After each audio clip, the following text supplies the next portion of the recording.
What's up, everybody, and welcome back to the podcast. Gabe Yanez and I, we are on for our weekly episode where we talk all things fitness, family, and every now and then some business. So you were getting a good laugh yesterday about the video I sent you, and it just happened to like flow well with the home team episode. But today we're going to talk about Mother's Day. We're going to talk about, what was the term that Liz brought up? What was it called? Weaponized incompetence. Weaponized incompetence. Yeah, we got a good question about that. Perfect. And then we got some other things on the plate, but man, dude, it's so funny. So we were on a home team episode and I was bringing up how like the baseball swag is just like out of control. And sure enough, later on that day, I get home because I was at the gym for a while that day. And I get home, Kenny's like, hey, let's go play baseball. I'm like, sure, whatever. And we're just playing soft toss. I mean, if for those of you who are like in the baseball game, dude, I'm like sitting there tossing a ball up. It's like as low key as you can get. And this kid is like decked out with his shin guard on and multiple things.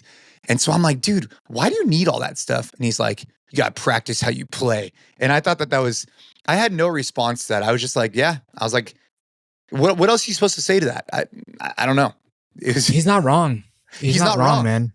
It's It was just funny because we had just been talking about on the home team episode. And if people saw the video, it's also funny because, yeah, I mean, he's studded out, man, with the big sunglasses. What are those called? They have a name. I don't even know what they're called, but they're like really big sunglasses. But now everybody makes them. So like Oakley makes them. Right. The ones he has is like this other brand. I can't remember the brand, but like, oh man, you know. And then I tried to buy him some Folkleys, right? Some like fake ones. But he didn't like. You know, people could tell they were like fake Oakleys, and so he made him a little self-conscious. I'm like, bro, I'm not trying to spend $200 on a pair of sunglasses for a 11-year-old. And anyways, we ended up getting a pair. Damn, now I don't know what the brand is. They're pretty good though. Whatever they are. Anyways, yeah, he was all studded out.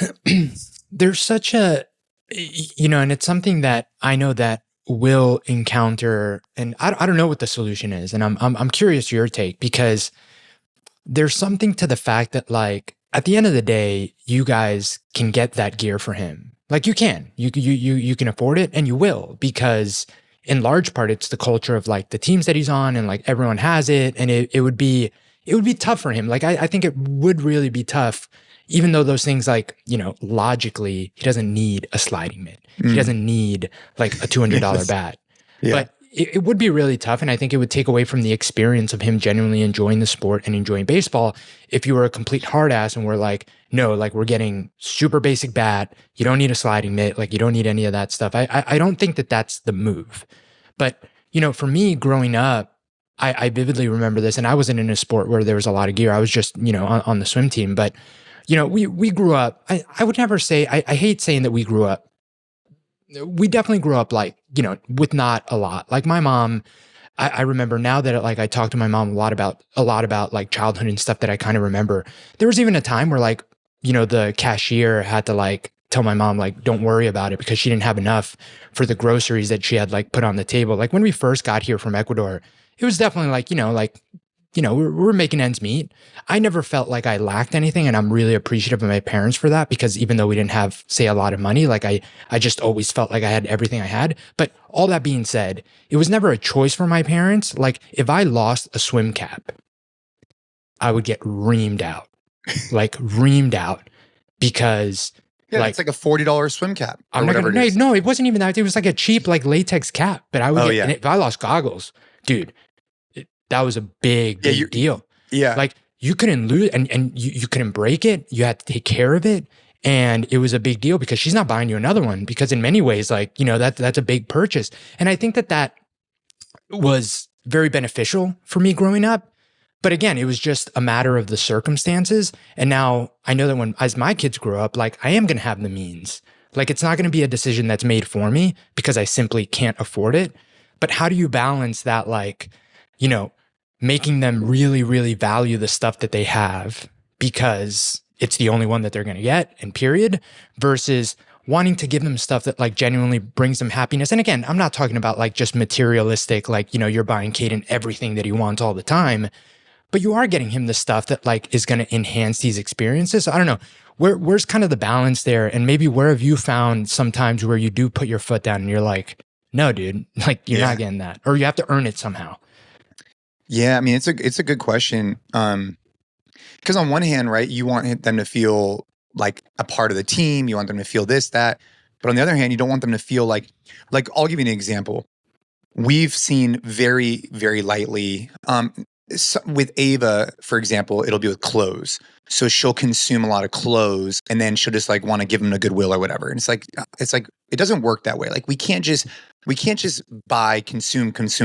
We need to be more conscious of this stuff. Like even if you give them away to goodwill, like that's not the right attitude. The attitude shouldn't be so like, oh, I'm going to buy, if I don't want anything, it can't be so nonchalant. There needs to be more pride taken in these things, because if, for example, you leave a sweatshirt at school and you're just like, whatever, it's just another sweatshirt. It's like, no. Like, I need you to go get that. Like, that's your stuff. Like, take pride in it. And money doesn't grow on trees. And so I think we've been trying to find this balance. Like, I'll give you a real life example. Ava really loves Phil's, really loves it. And there was a time where she wasn't drinking it, and now she's drinking it. And I've had to find this balance for myself where, dude, Phil's is expensive. Phil's coffee is about $6 to $7.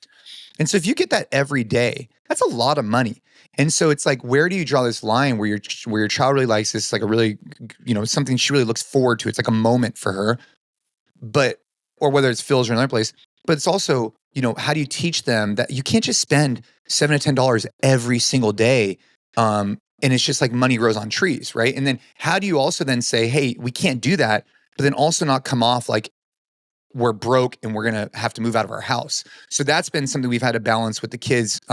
Just speaking from my experience, is that how do you teach the value of a dollar without making them feel on edge and saying like, oh, like for example, we were out to dinner and Ava's like, are you sure I could get the side of avocado? It's $4. It's really expensive. Like, how do you make it where they don't feel like we're broke, but also see the value of a dollar, something that we're currently like in that balance of, you know what I'm saying? Like, you want them to, you know what I mean? Because you never want them to feel insecure. You never want them to feel like tomorrow everything's going to go away. You want them to feel comfortable and provided for and whatever, but you also don't want them to feel entitled or like value has, you know what I mean? So that's currently where we're at. Sorry to go on a segue, but that's something that's fresh on my mind right now. No, I mean, it's a super tough balance, super tough balance, because just saying no is tough, man. And it's so necessary as a parent to all sorts of things, right? Like just being able to put your foot down and hold the standard, hold rules. Like, dude, once you have kids, it's just like, this is another one of those things that before, like the ballpark, to me would have seemed like such a simple, like, dude, just like uphold boundaries, uphold rules, like, duh, you need to raise disciplined kids. But then, once you have this like little cute being that like is in your eyes the most perfect thing on the planet, and they want something or they don't want to do something, it's like, yeah.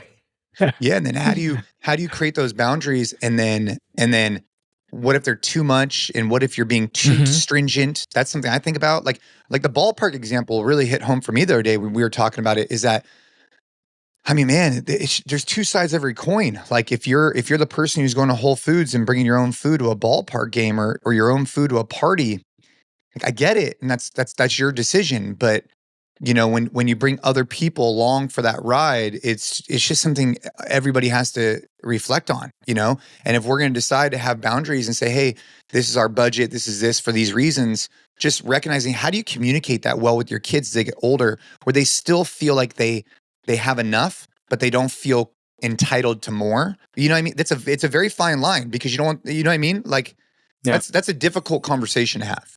Yeah. That's one that I'm currently, pursuing right now. Yeah, if anyone hasn't figured it out, let us know. Yeah, send us I told you this a long time ago. It's like when I told my mom, it's like, oh yeah, I read a book on how to, have my kid sleep, and they're going to sleep within a couple of weeks. And she's like, that's really sweet, Jay. That's really nice. And she didn't say anything else. She just said that and then moved on. She didn't like say like, okay, we'll see. Yeah. All right. So, but yeah, in regards to the baseball swag stuff, I think an immediate thing that comes to mind is that we always give our kids what they need to feel comfortable and to have the appropriate gear so that they could compete at whatever sport they're playing at. So that's important to me. So if you're playing volleyball, for example, and knee sleeves are a part of that game, we need to be able to get those. If there's a specific, cleat that we need, like turf, versus traditional cleats, like we need to be able to provide those because that's a part of the game and that's important for performance. I think where it starts to draw a line is when it becomes like, I just want to want and not because you need. And then also drawing a line when you start to see a lack of care for the particular item. That's where we really draw a line. So like when I see like throwing the bat, like it's just nonchalant. It's like, no, bro. What are you talking about? But a real life example, I got these Bruce Bolt's batting gloves. And these things were really expensive and they're made from leather out of Texas. They're really expensive. And I told Keaton, I was like, if you don't take care of these, we're never buying you another pair again. And every game, every practice, everything, he'll put them back in their package. And I really appreciate how he's taking pride with them. When we see signs like that, then we'll invest more. If we see just like nonchalant, then we won't invest because it tells me that he doesn't take pride in that particular item. Yeah. And for me, like it's been so real, how you kind of like lose this one generation at a time.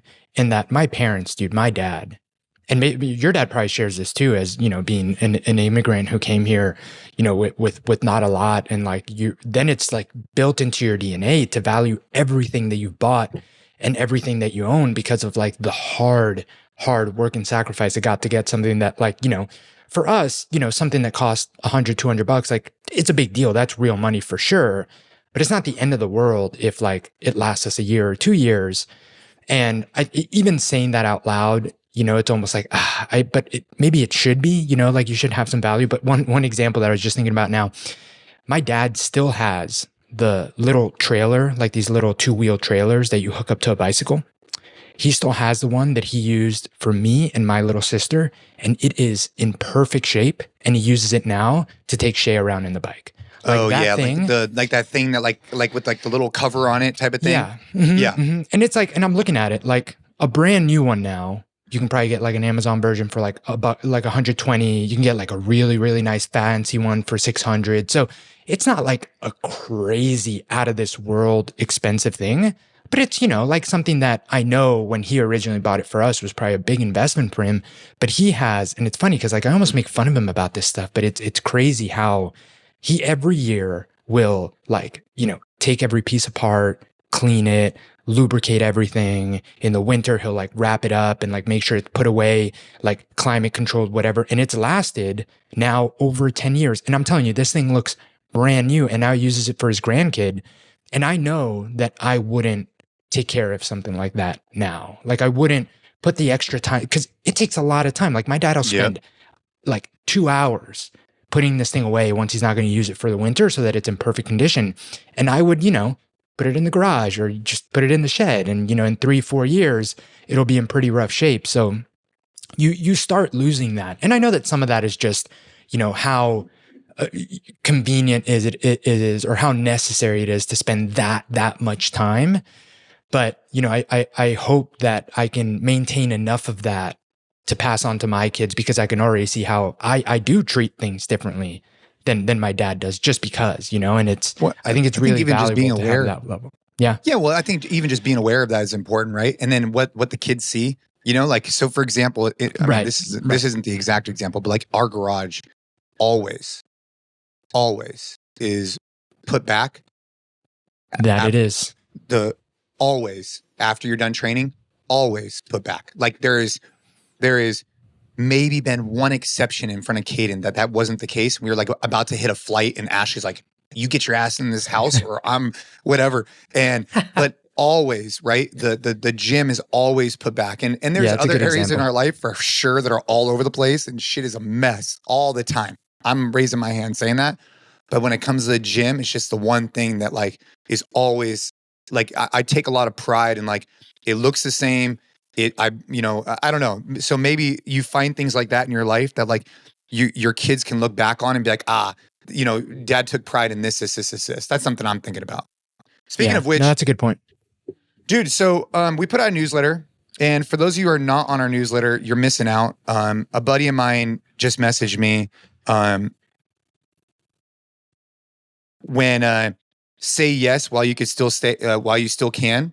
And, you know, in particular, a friend of mine sent me this and he goes, dude, this super resonated with me. So what the newsletter was today if you say I'm too tired, if you say maybe later, if you say dad's busy, if you say my back hurts, if you say that enough times, they'll stop asking. Basically, this idea of say yes, don't say, say yes, don't say no. And I've had to, I really try and live by this code. It's something that's really important to me. And my buddy messaged me. He's like, dude, this really resonated with me. Not just because of he has a newborn baby, but he also has an older son and daughter.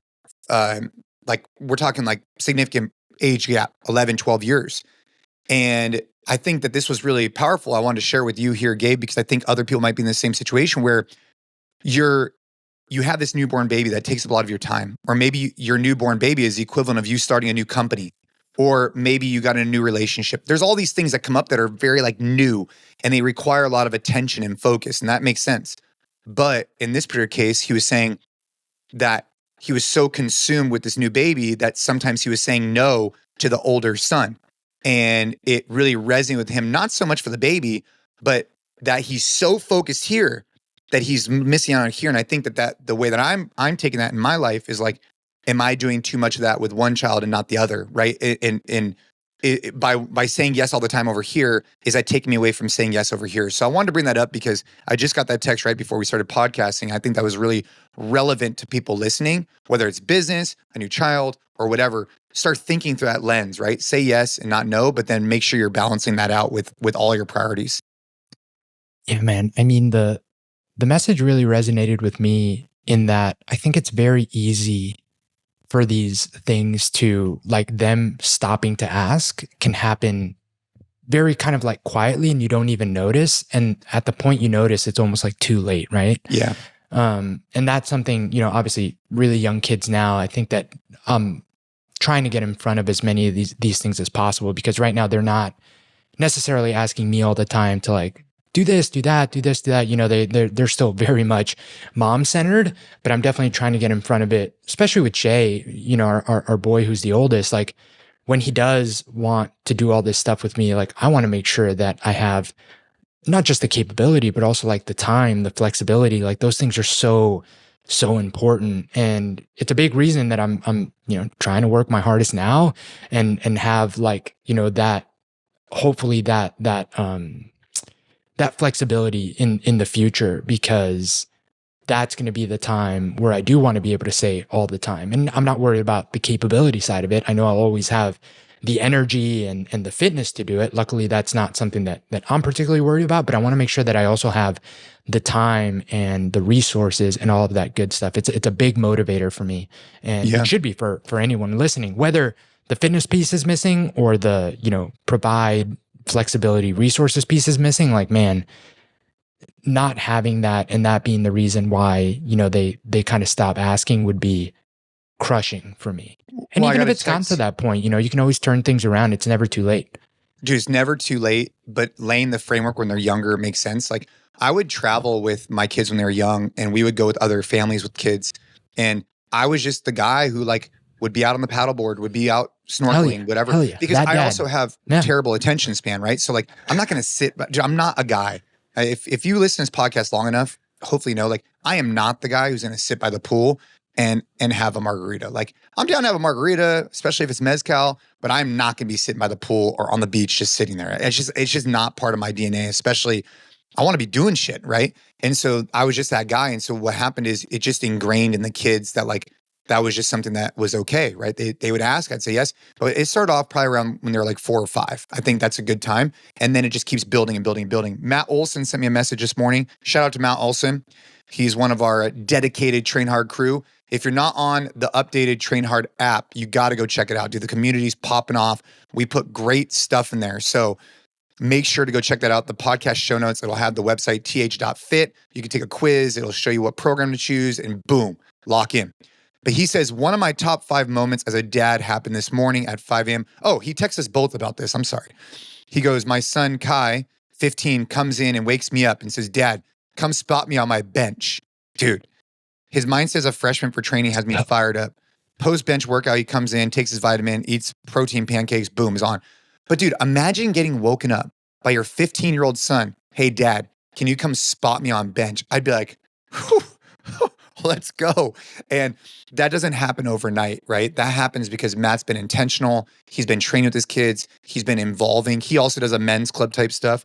But shout out to Matt Olson for doing that and for giving the inspiration. There's a lot of people that I engage with who are leading from the front, and I'm getting inspiration from. Chad Nelson, dude, from Yeti, his boys. Have you met his son yet? Well, you met his son at the men's club, right? Mhm. Dude, those are Texas grown-ass men. That's what those are. 16-year-old, huge.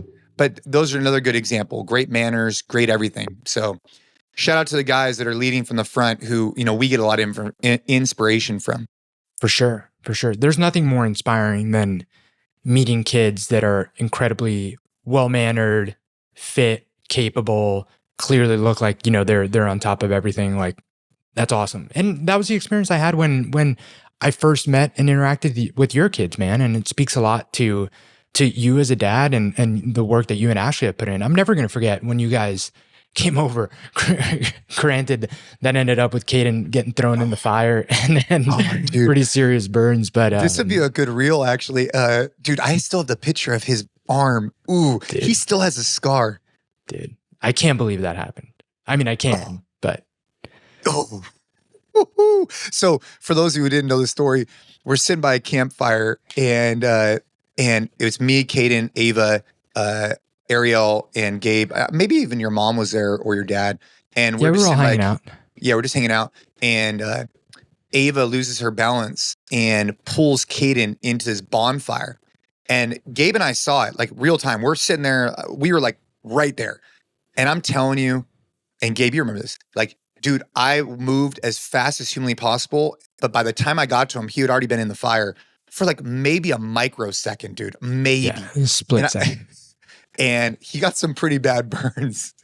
But, oh man, that was another good example of the whole protect piece though. Like, I mean, I was sitting in a chair and I sprinted as fast as it was as fast as you could, and Caden still got messed up. Imagine if I was like, wasn't able to get up out of the chair. That would be even worse. Yeah, man. I mean, that could have ended very, very badly, but I can't believe that happened because that was the first trip you had taken without Ashley with the kids, right? Yeah, it was definitely a learning experience for sure. And like the way we road tripped it, and then Caden getting a burn, and Ashley was in London. Dude, she was not very happy when she found out I had to go to because remember, originally it wasn't that bad. And the next morning, dude, it wasn't that bad because Caden walked it off like it was nothing. Bro. Caden was like, but he he wasn't like, this hurts. He didn't cry. He didn't anything. So it didn't seem terrible. And for anyone that's had like, I haven't, but I've, Caden being an example, I've experienced it. Like when the burn's actually really bad, like in the moment, it's like a little red, but it's not like it didn't look terrible. The next morning, it looked pretty wild. The next morning, it was like, oh, you should probably go to urgent care.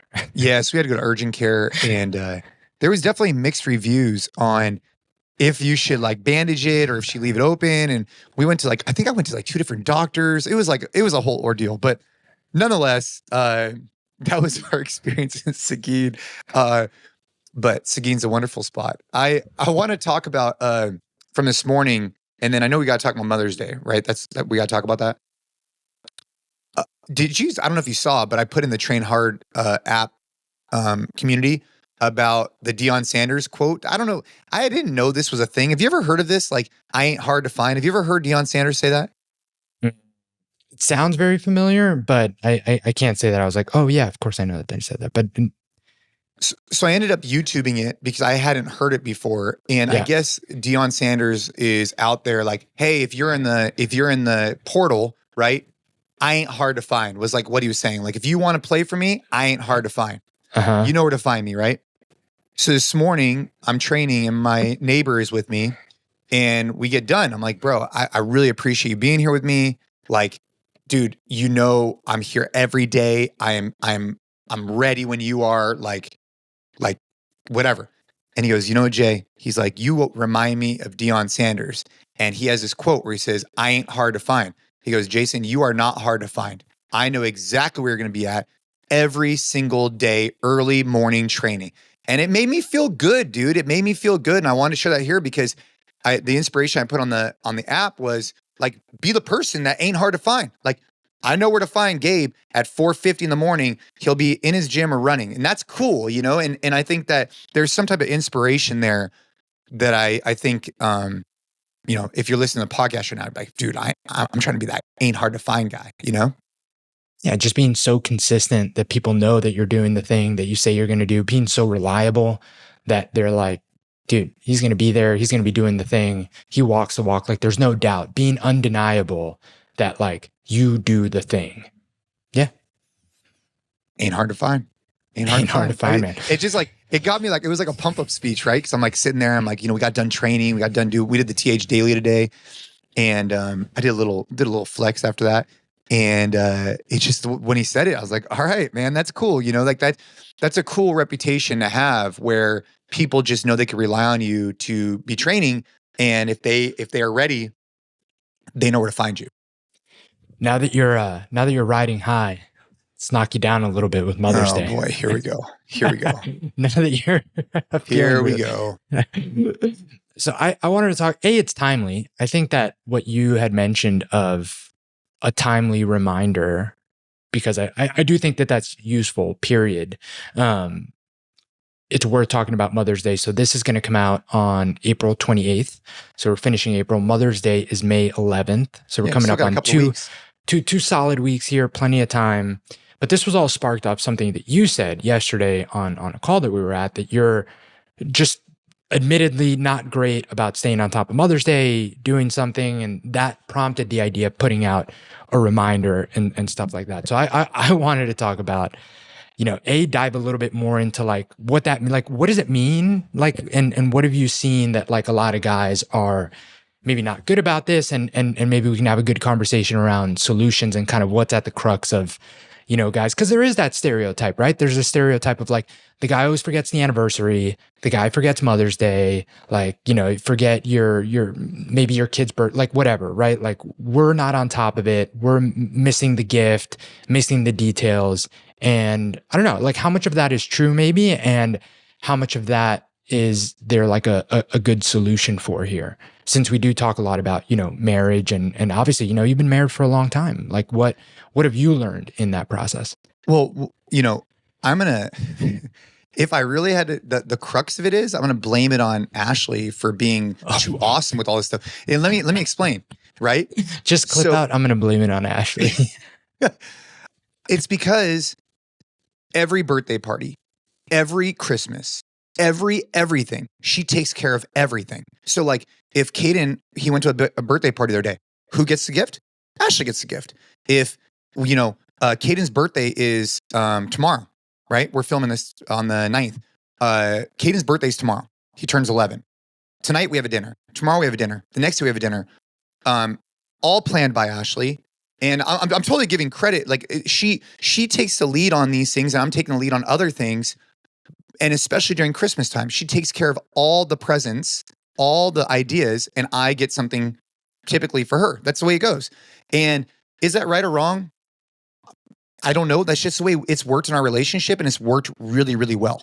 But taking ownership on that, one of the problems with it is that it's allowed me to get complacent and comfortable.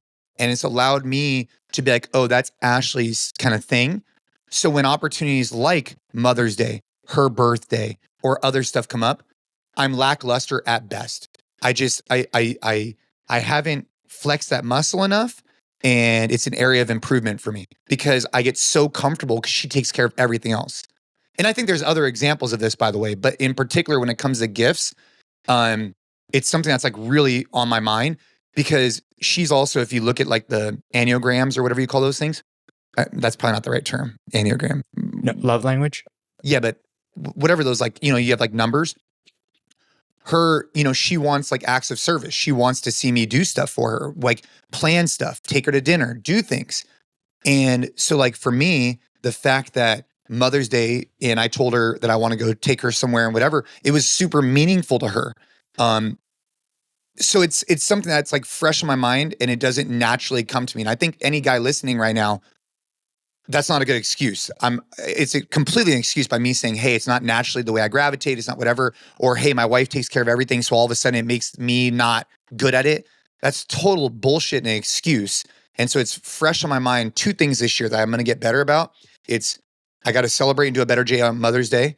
I got to do better for her birthday because those are important to her. Even though they're not as important to me, they're important to her.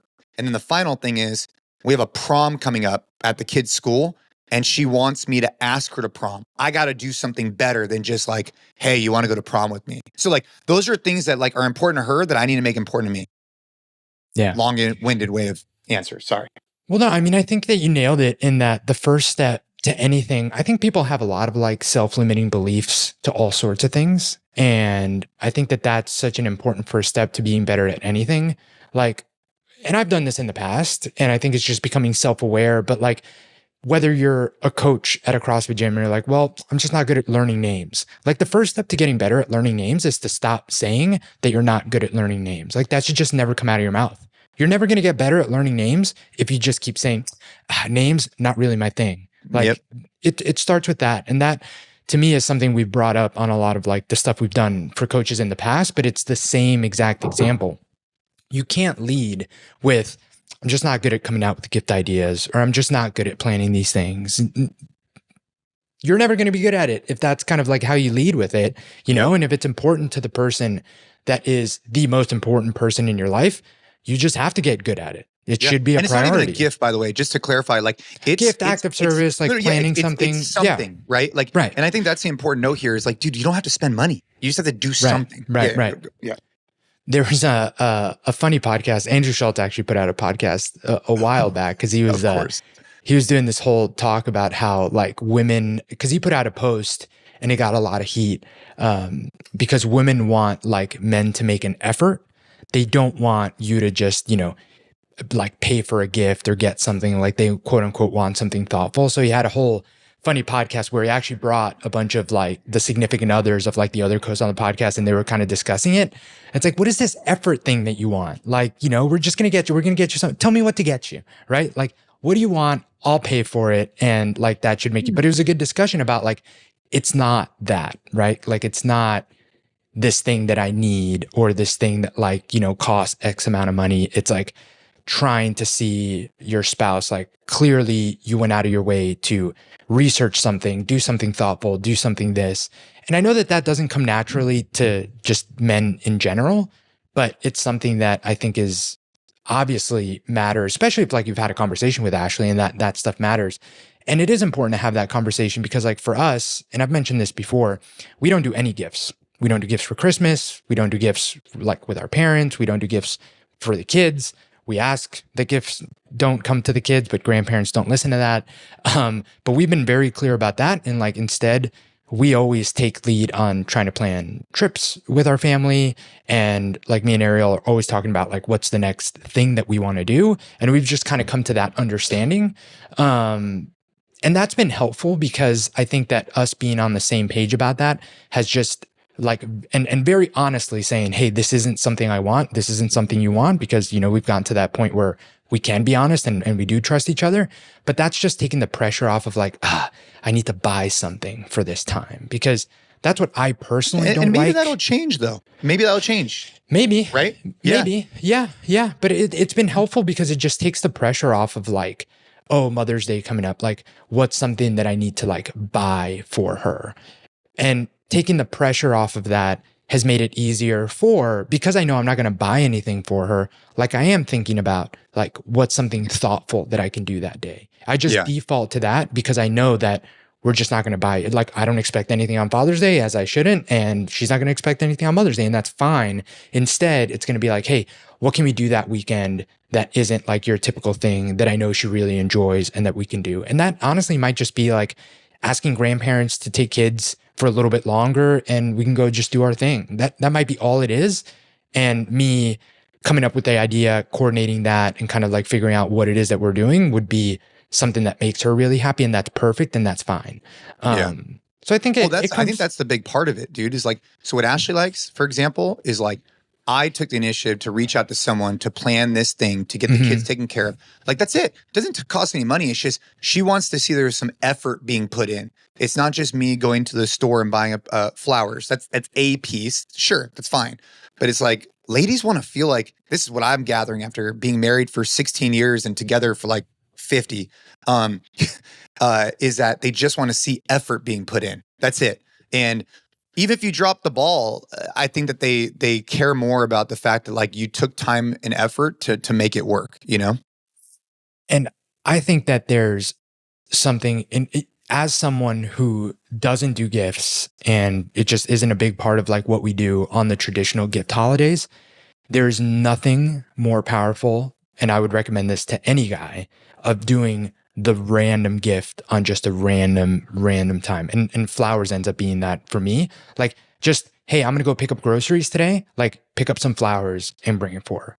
Not because it's Mother's Day, not because it's her birthday, just because it's like, hey, like I really appreciate you and I want to make sure you know that. Like doing that every now and then. And one thing that I haven't done in a while because now we just pick up groceries, but doing it with Shay was something that I did very intentionally because I would include him in the process and be like, hey, we're going to get mom flowers and we're going to tell her thank you for everything that she does.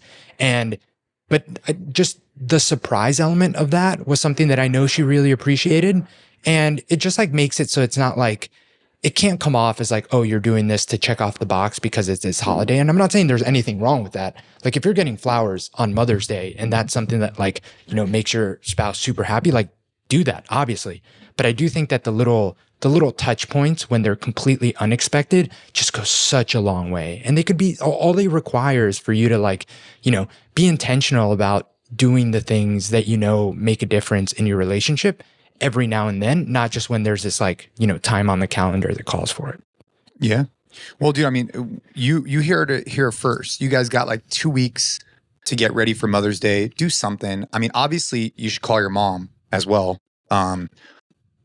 If you can, you should call your mom. And that's something that I do regularly. I mean, I see my parents all the time, so it's a little bit different for me. But I think that when it comes to your spouse, especially, man, they just do so much. And I think just expressing that is important. So I'm still trying to think about what we're going to do. I know we're going to do something. I'll share it here on the podcast. Something else that we got coming up. And I'm curious your take on this. I mean, I'm also curious Liz's take, but actually, you know, because Liz listens to these episodes. She's in the back with us all the time. So we had this prom coming up at the kids' school. Ashley and I went to senior prom together, right? And we graduated from high school in 2004. So it's been 20 years since our high school senior prom, or even a little bit longer, right?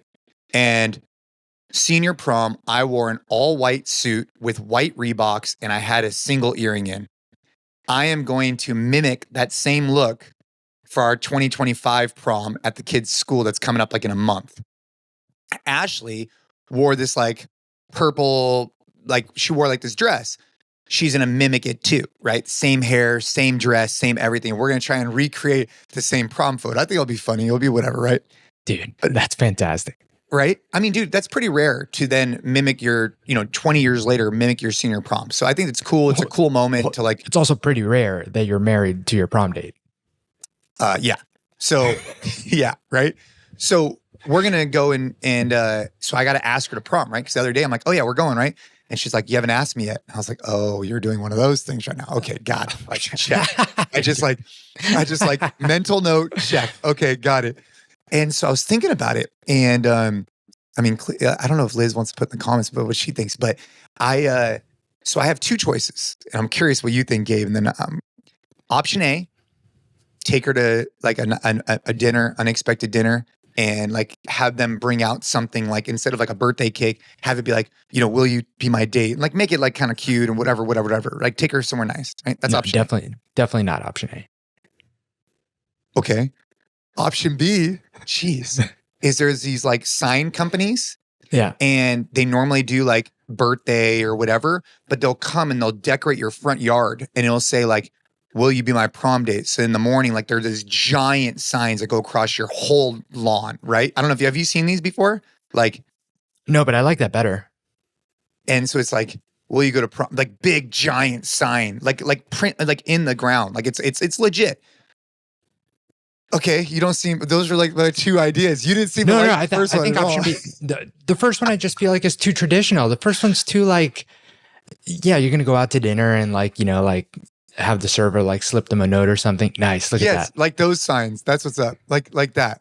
That's definitely a plus. I think for something like that, for something where she like asked you to do it, I think the more unexpected it could be, the better, right? Like I think if she asked you, like she knows that you're planning something, I think that then if it's like, oh, let's go to like a nice dinner, like it won't be as much out of left field. I think the surprise element is important here.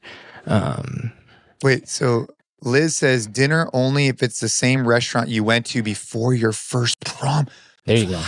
Dude, Liz, let's go. Where would that be? Downtown San Jose. Yeah. So I could find out. Yeah. That's a great idea, Liz. Damn. Okay. All right. 100%. Yeah. So, all right. See, this is why I bring this kind of stuff up on the podcast, right? And all right. So, ladies and gentlemen, I will keep you guys in the loop on how this goes. But I think, yes, that's a great idea. Hey, I'm taking you to dinner. It's a surprise. Take you back to the place we went to before senior prom and then make it all razzle dazzle. Boom. That's good. Yeah, that's good. Oh, man. Kind of related, but I definitely wanted to talk about this, and I wanted to get your kind of take on this, and maybe we get producer Liz. I like producer Liz throwing in comments in the text. We got to just pull her in live. I told her that the other day. Yeah, but, I think when, especially with stuff like this, because she's a mom, she's a wife, she has different perspectives than we do. She's also younger. She makes me feel old a lot because did you hear about the millennial pause? Yeah, of course, dude. Yeah. But anyway, so ever since I've been hella self-conscious about it, but go ahead. Yeah. Yeah. I told Ariel about it and she filmed the video the other day and it was funny because she hit play as she was putting the phone down and I was like, I see what you did there.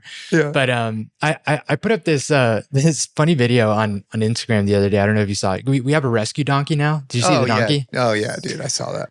That was hilarious. So for the past like month, Ariel has been on this like donkey kick and it's been like all like kind of joking around. It's been like, like we should get a donkey, like telling me all these things about how easy donkeys are to take care of. Like they're super low maintenance. They're like super gentle with kids.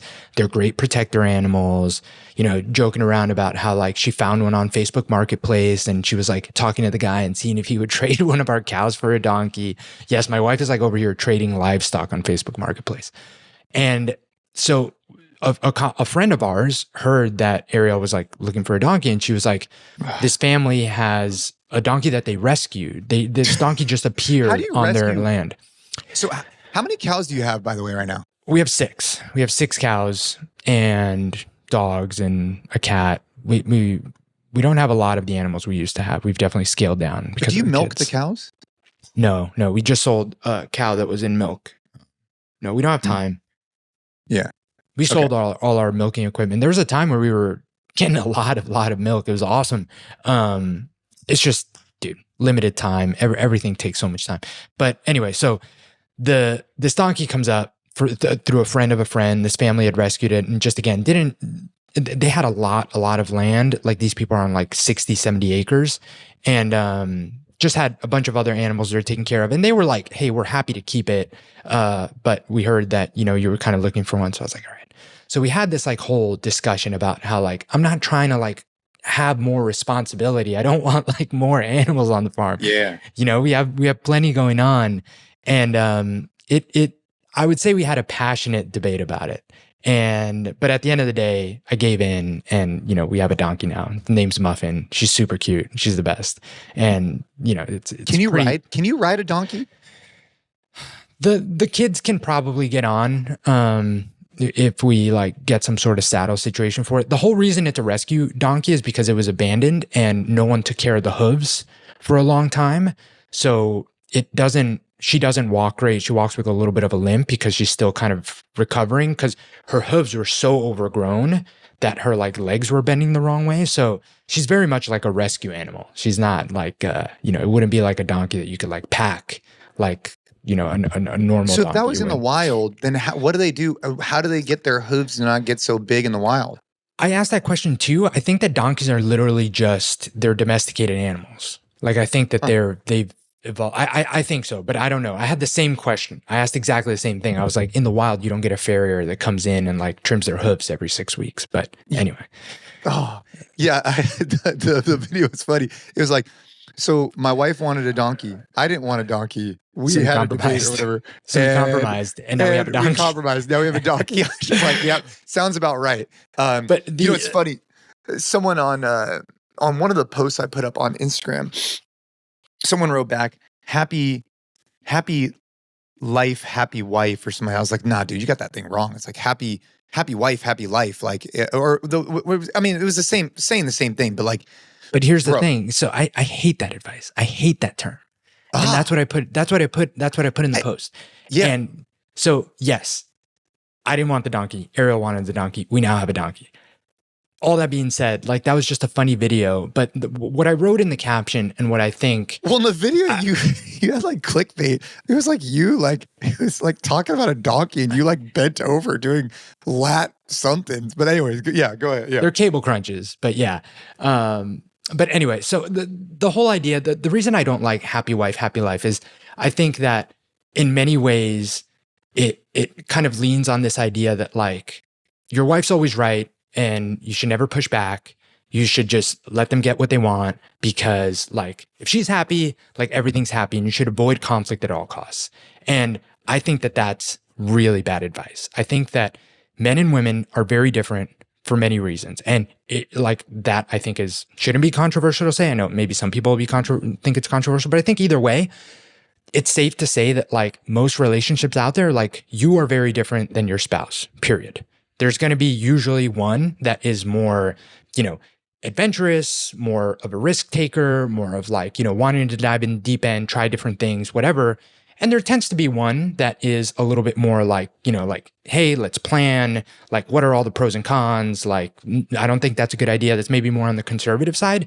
And generally speaking, just given personality traits, the woman tends to be the one that's a little bit more, free-spirited, and the men tend to be the ones that are a little bit more on the conservative side. Again, speaking purely in generalities, just based off of like personality traits that are more commonly attributed to men and women. I'm sure that there are countless exceptions to that.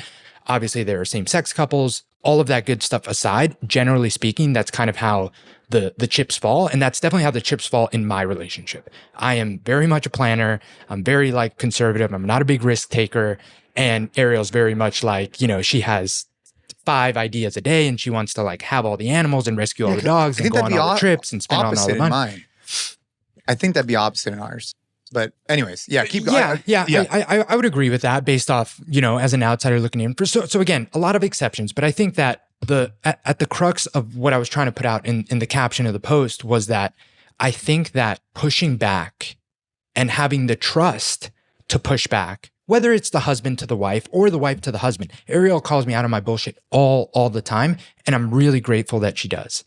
But the whole point was that I don't always like succumb to Ariel's crazy ideas. If I did, we would be so in over our heads, like we would be in big trouble. And she would be the first to tell you that that's true. She would be the first to tell you that we would be in like Noah's Ark, rescuing every animal in here, and would be like broke. Noah's Ark. if it was up to her. But I think that like that to me is, and again, happy wife, happy life, like in jest. Yeah, that makes sense. Obviously you want your wife to be happy, but what I don't think that should translate into is like, hey, just always giving in to like whatever, your partner wants, not even wife specifically, whatever your partner wants. I think that a really healthy relationship is one where there's trust to have pushback when someone has a bad idea, because Ariel's going to have bad ideas. I have bad ideas all the time. And then the other part of the post was like, in my specific relationship, like I know that while I say that, if Ariel had her way all the time, it would be like absolute chaos and we'd be in over our head. If I had my way all the time, we would live a very predictable, very boring life. And we wouldn't have done some of the most amazing things we've done, like spending a year in an Airstream, like starting a farm, deciding to raise kids here. Like some of the most magical things that we've done together as couples has been because Ariel has been like passionate about and willing to take the dive into these crazy, crazy things and taking me along for the ride. And I am so, so, so grateful for her, because in many ways, like the magic of our lives has been because of her. Having said that, a little too much magic can be a slippery slope and you get yourself in hot water. So at the crux of like what I wanted to put out there and what the post was, and I got so many comments on it that I just thought I'd share, is like, happy wife, happy life. Like, yes, you want your wife to be happy, but I think that it should never come at the expense of not pushing back when you think you should push back, because a really healthy relationship should have give and take and checks and balances between the two of you. Because I think that a lot of couples are made out of two personalities that tend to err on different sides of everything, whether it's like risk taking, whether it's like, weighing out decisions, that I think that if you're in a place where you can have really constructive debate and conversation, you'll make the best choice as a compromise many of the times, instead of just always letting one side dominate the decision making. I think that's where you can get into trouble, whether it's the guy gets everything he wants or the wife gets everything he wants. I think that together you guys will make the best decision. So anyway. Yeah. I mean, I look at happy wife, happy life, like not so much. I agree with everything you're saying. I just look at it like the way you keep her happy is by communicating, talking, discussing. Yes. Like, Yes. you know what I mean? Like Yeah, the way that, I mean, when Ashley and I first got together, a week later, she broke up with me. This is like when we were fucking 14 years old, right? And it's because I was too nice and I was being fake. That's why she broke up with me. And I know people should go back and listen to your Valentine's Day podcast if they haven't, because it's really good. I know you well, and I got a lot from that podcast hearing you both talk about a lot of that stuff. So people should go back and listen to that episode. But women want like a real dude, and they don't want someone who's fake or just like, oh, yes, yes, yes, yes, yes. They want to have constructive conversations, right? And that makes them happy, right? They don't want to just be like, you don't want just like a shell of a person, like long term, that's not going to be successful, right? But I agree that's at the crux of what I think is wrong with how some people take happy wife, happy life, because I agree with you. I think that women, like, they do want to be pushed back a little bit on stuff. They do want like someone that's there that has their values and will push back and be part of a constructive team. Where I think happy wife, happy life, where I don't like that saying is like, and some of this is just more in jest or like you kind of see it as a joke, but I do think that it applies to some men where it's like I don't want to do that, but happy wife, happy life. Like, I'm just gonna let her do the thing, and like let her go there. Stuff like, hey, I'm going to a dinner party. Happy wife, happy life. That's one thing. If you're talking about like big life decisions, like you got to have good big constructive conversations. For sure. Yeah. It's like, hey, I'm showing up to a party and I'm dressed like in some like whack ass shirt or whatever. It's like happy wife, happy life. It's like, like it's fine. Like you got to like, it's no big deal, Anyways, I've matched with Ashley, I think twice in our life, but I love the fact that I got a good idea for the prom thing on this. Yeah, dude, you're winning. You got to give Liz full credit. I am totally going to give Liz full credit. I just got to double check. I think I know where we went. I got to go double check. One year we went to Red Robin. Do you remember that? Like is that fast food? We're broke high school kids. Yeah. But I feel like for senior prom, we had a limo and all the things, dude. We did it. We did it right. Senior prom. What a throwback, dude. And I cannot wait. We're definitely going to put up a social media post. I can't wait. We're going to try and make it like 1 for 1, dude. I'm going to bust out the earring too. I haven't put an earring in my ear in years. You're going to put it like in your ear? I think it'll still work. Yeah. I mean, I haven't had an earring in my, I think I had an earring in my, but aren't you going to, but the hole's probably closed, no? Like, are you going to like literally re-pierce your ear? No, really? I don't think it is. A little while ago, so when Ava first got her ears pierced, that's a long time ago. Yeah. I just happened to like be jerk, whatever. And I was like, oh shit, it's still open. And then fast forward some years later and I happened to be with Ashley. And I was like, I wonder if it's still open. Still open. So I think it's probably still open. It is way over the top, dude. Like I had one of those single, like 2-carat fake diamond. It's just so obnoxious, dude, with the white Reeboks and the white suit. Way over the top. What a move. I'm doing it. I'm doing it again. Let's get to our Q&A here for this segment. It's on theme with a lot of stuff we've been talking about with relationships and marriage. This is a good one. So a question came in, what's weaponized incompetence and how can I make sure I'm not doing it? So do you think this was from a guy or a girl? I asked. It was from a guy. Oh. Well, according to you and Liz, weaponized incompetence is like you saying what we talked about earlier. Like, hey, I'm not good at this. So, right? Isn't that like, hey, hang on. Yeah, we can pull up like a weaponized incompetence is a manipulative tactic where someone pretends to be incapable of doing something to get others to do it for them. So it's like, oh man, I don't know how to do the laundry. Like, that kind of stuff, right? Yeah, I think that like realistic examples of it too are like a more realistic example of saying like, I don't know how to do the laundry would be like, like I always mess it up when I do it. Like, like it would be so much better if you did it. Yeah, or cooking, like man, like when you cook, the meals are just so good. Like I just love the way that you cook, so on and so forth. And dude, I think any guy listening, there's definitely a lot of truth to this. And for me, when I talked about like what my definition of provide is, I think that I've definitely taken to heart, and I've learned a lot of this through, a lot of friction and conversations with Ariel and a lot of growing we've done with the 2 young kids. But like, I know how much she does, and I know that I have to take as much responsibility as I can. And that's doing all the little things that I possibly can. So for me, this is something that like, I've definitely like pushed in the opposite direction because, dude, you can do anything. You can cook, you can change the diapers, you can make the kids stop crying. I mean, with the kids specifically, I think that this is like a really common area because obviously mom is going to be better at like getting a small baby to calm down, obviously. And with our first, it was very easy for her to do all of that stuff because we only had one. But with 2 under 2, like with 2 really young kids, it really forced our hands because, when you have 2 crying kids, mom can't deal with both of them at the same time. So I had to, in many ways, take Charlie, our girl, our second, and just figure it out. Like figure out the ways that like, I can't just breastfeed in the moment, and that always calms them down. I have to find like dad ways to calm them down. Like what's the, how can I hold them that does it? Like, can I take them outside? Can I do the thing? And that taught me something that I would have definitely believed with our first kid. Like, I just can't get a baby to stop crying. I just can't do it. Like I'm dad. I can't do it. But being forced to do it, like I absolutely can. You just have to figure it out. You just have to try different things and like not just throw your hands up and be like, this is mom's job and have her do it. So a lot of that for me is something that we learned by like trial by fire because, we had 2 young kids and we had to figure it out. But I can see how easy it is for that to be something that's like, no, you have to take care of it because I just can't.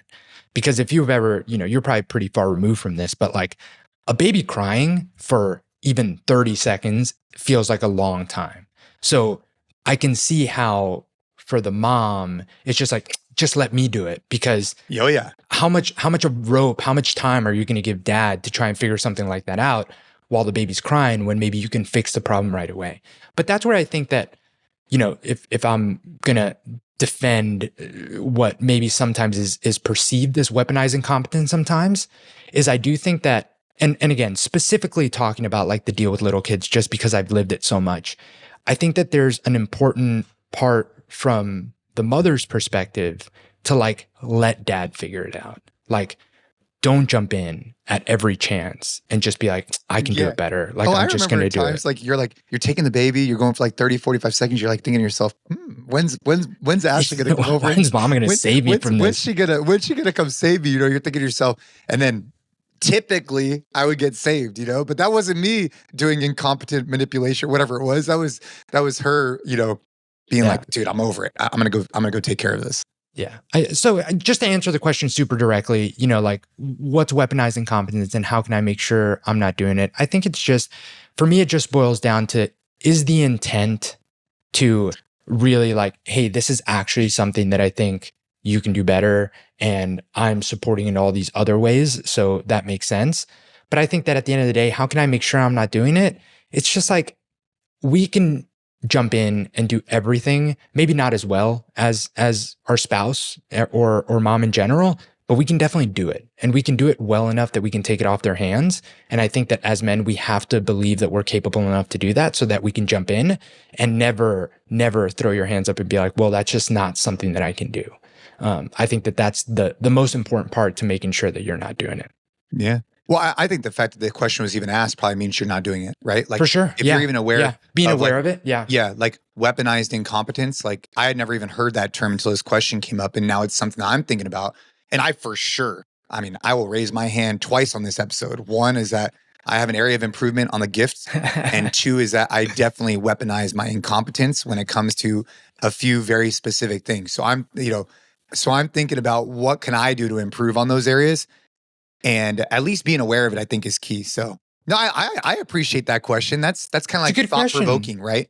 I think it's fine for you to not to be as good as your spouse at certain things. There's things that Ariel, I'm never going to be able to do it as well as she does. She's mom. She's just like, there's a magic to being mom that I will never match. But I can do good enough to take it off her hands when she needs me to take it off her hands. Like that, I think, is the important distinction, because she can't, because she's better at me at those things, be responsible for it 24/7. That's like not sustainable. You have to jump in, and you have to jump in, honestly, more than you think you have to jump in, because it's, you know, I know I have the luxury of spending my days, you know, doing other stuff like I do, you know, like, yes, I'm the one, quote unquote, providing, but that also is a reprieve from, you know, and I love spending time with my kids, but it is a reprieve from like the energy that it requires to be around little kids. And the more that I can jump in and take that off her plate, even though, you know, to the point that Liz was making before we started recording, she enjoys that and wants to be that all the time.